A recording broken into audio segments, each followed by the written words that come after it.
Men do this when they secretly miss you but refuse to text, and what they do is so specific, so predictable that once you see the pattern, you'll never be confused again. Here's the thing, nobody tells you, when a man truly doesn't care anymore, he disappears completely. Clean break, no traces, no weird behavior that makes you question your sanity. But when he misses you and won't admit it, even to himself, that's when things get strange. That's when he starts acting in ways that make no sense. He pulls away but you feel him everywhere, he goes quiet but keeps watching. He acts like he's over it but leaves little signs that he's still thinking about you. And the worst part, the silence isn't because he doesn't feel anything. It's actually because he feels too much and has no idea how to handle it. Men aren't raised to deal with big emotions. They're taught to push them down, stay in control, keep it together. So when missing you hits hard, his first move isn't to reach out, it's to back away. Because reaching out feels like losing control. And control for most men feels safer than connection. In this video, I'm going to show you exactly what men do when they're secretly missing you but refusing to text. Not the romanticized version where he's just playing it cool. The real psychological truth behind why he acts this way.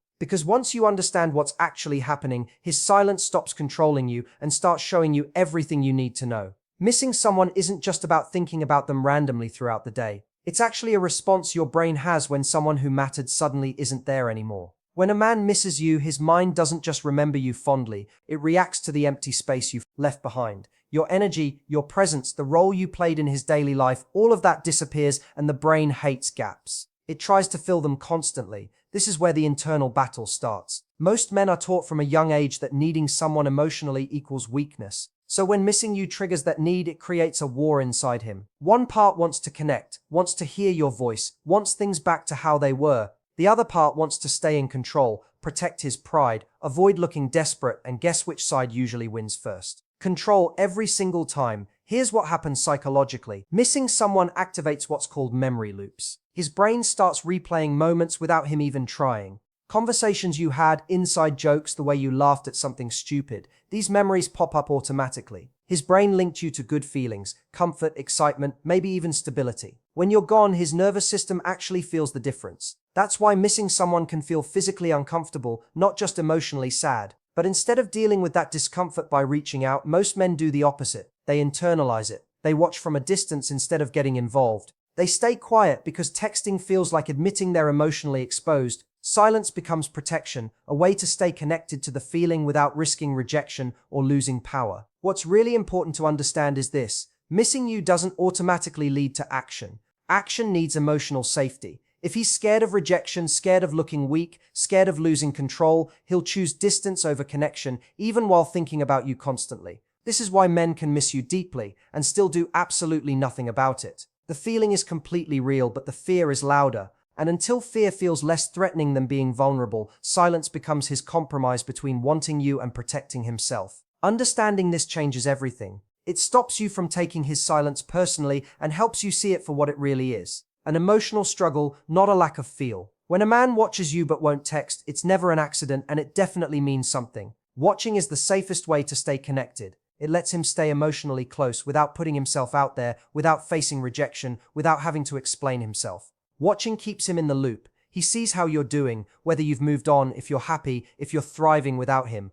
Every story view, every random, every indirect little interaction is basically him asking, "Do I still matter to you?" without actually having to ask. Psychologically, this behavior comes from emotional curiosity mixed with fear. He wants reassurance, but without any risk. Texting would require him to be intentional, put in effort, and deal with whatever response comes back, which he can't control. Watching, though, that gives him emotional access with zero consequences. There's also an ego thing happening here. By staying silent while still keeping tabs, he feels like he's in control of the situation, even if internally he's a mess. It's his way of staying connected while keeping his pride intact. But here's what most people get wrong about this. Watching doesn't mean he doesn't care. Someone who truly doesn't care doesn't check. They don't monitor. They don't keep tabs. If he genuinely didn't give a damn, you wouldn't even be on his radar. He'd be fully moved on, living his life, not paying attention to what you're up to.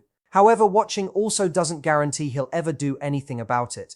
It can become his comfort zone, a place where the feelings exist, but nothing ever gets resolved. That's why this pattern can drag on for weeks, even months, with no movement forward. What matters most here is how you respond to it. When you keep living your life fully without performing for his attention, something shifts. The watching loses its power when it doesn't affect you. Understanding this behavior helps you stop reading into every single story view and start recognizing the truth. His silence is absolutely a choice, but his attention tells you there's unfinished emotional business he hasn't dealt with. Social media has become the modern way emotions show up. And when a man secretly misses you, it usually appears there first, not in obvious ways, but in patterns, quiet, repeated, intentional patterns that show what he won't say out loud. One of the clearest signs is consistency. He doesn't just view one story and vanish. He shows up again and again, often within minutes of you posting something. That timing matters. It's not coincidence, it signals he's paying attention, anticipating when you'll post. Missing someone makes you hyper-aware of them. Another subtle sign is reactive behavior. He suddenly likes older photos, engages with content that reflects your personality, or responds indirectly through emojis or humor. These are low-risk ways of saying "I'm still here" without opening an actual conversation. Pay attention to mirroring too. He posts things that align with your interests, your mood, or your values. Shortly after you share something emotional, this isn't random. It's an unconscious attempt to feel connected while keeping physical distance. Then there's the cycle of disappearing and reappearing. He goes completely quiet for days, maybe even weeks, then suddenly re-engages online out of nowhere. This cycle usually happens when he's fighting himself internally, missing you, resisting reaching out, losing the battle with his emotions, then checking back in to feel better. What's important is understanding what these signs mean and what they don't. They don't guarantee he's going to commit. They don't promise he'll take action. They simply show unresolved emotional attachment that he's dealing with privately. Social media lets him stay emotionally involved without being vulnerable. But the more he watches, the more he's reinforcing the connection in his own mind. The key for you is not to perform for his attention. When you stay authentic, detached, and focused on your actual life, his quiet behaviors become information, not validation. Because when a man secretly misses you but refuses to text, social media becomes his emotional confession. Silent, subtle, but absolutely telling. When a man misses you but still doesn't reach out, what's usually stopping him comes down to two major forces working together: pride and fear. And most of the time, they're feeding off each other. Pride tells him, "Don't text first." It convinces him that reaching out would mean giving up control, lowering his value, or admitting that he feels more than he wants to admit. For a lot of men, pride is tied directly to identity. Texting first can feel like saying, "You matter more than my ego does." And that's a line pride doesn't let him cross easily. Fear, though, is quieter, but way strong. Fear of rejection, fear of looking stupid, fear of reopening emotions he barely managed to shut down. If there was distance before conflict or any kind of emotional imbalance, fear remembers all of it. It reminds him how vulnerable he felt and how much that vulnerability cost him emotionally. So instead of choosing connection, he chooses restraint. He holds back. What makes this even worse is that pride feeds directly off fear. The more scared he is of getting hurt, the tighter he holds on to pride as his shield. Silence becomes his armor, not because he doesn't care, but because caring feels dangerous. Caring means risk, and risk means possible pain. This internal battle creates total paralysis. He thinks about you constantly, replays old conversations in his head, wonders what you're doing, how you're feeling, but he never moves. Taking action would force him to face uncertainty. Silence lets him stay emotionally attached without taking emotional risk. And here's the key truth you need to understand. This struggle has almost nothing to do with your worth. It's entirely about his emotional capacity right now at this stage of his life.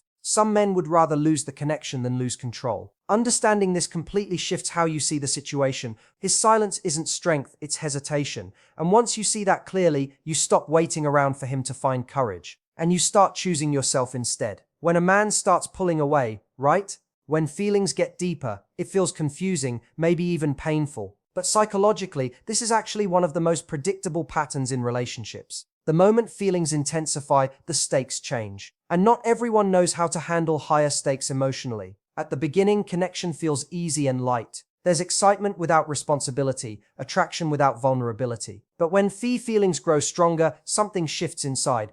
Emotional attachment creates the real possibility of loss. And for a lot of men, loss is a threat they'll do anything to avoid. As feelings deepen, a man becomes more emotionally invested, whether he admits it or not. That investment triggers fear. Fear of losing control, fear of being needed, fear of getting hurt the way maybe he got hurt before. Pulling back becomes his way to regain emotional balance. This isn't always a conscious decision. He doesn't sit there thinking, "I'm going to distance myself now." Instead, he just feels overwhelmed, restless, or unsure. He convinces himself he needs space, needs clarity, needs time to think. What he's really doing is managing emotions he doesn't know how to sit with comfortably. There's also this belief a lot of men carry that emotional closeness automatically equals pressure.